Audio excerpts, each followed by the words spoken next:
Abbiamo la fortuna di avere qui nella redazione del quotidiano del Piave l'avvocato Nicola Todeschini del Foro di Treviso.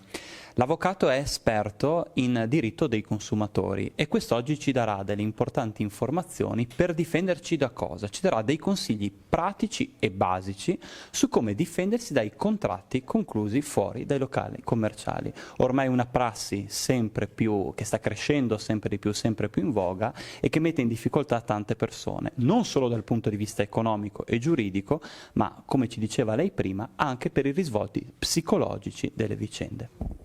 Certo, il problema è importante e significativo perché poi emerge quando si rivolgono a noi le persone che si sentono gabbate, si sentono truffate in una misura molto limitata rispetto alla realtà.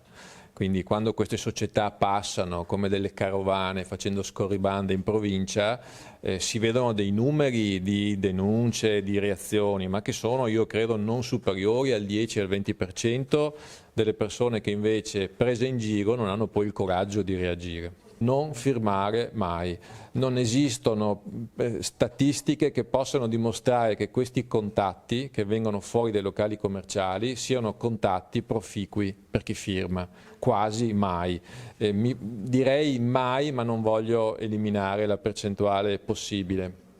E soprattutto quando si cerca di sfruttare questa debolezza, questa disponibilità, è chiaro che lo si fa perché non si è certi della qualità del proprio prodotto. Quindi la regola, mi permetto di ribadirlo, fondamentale è quella di non firmare mai. E quando viene chiesta una firma, non credere mai che la firma possa essere inefficace, ininfluente. Tante volte dicono firmi qui così al mio titolare potrò dimostrare di averla informata sui nostri servizi, altrimenti se torno a casa senza un numero di firme sufficienti poi me le sento, no? Sono queste le tecniche che si usano. Non esistono firme che non raccontino qualcosa e che non siano vincolanti, del resto se non lo fossero non verrebbero richieste.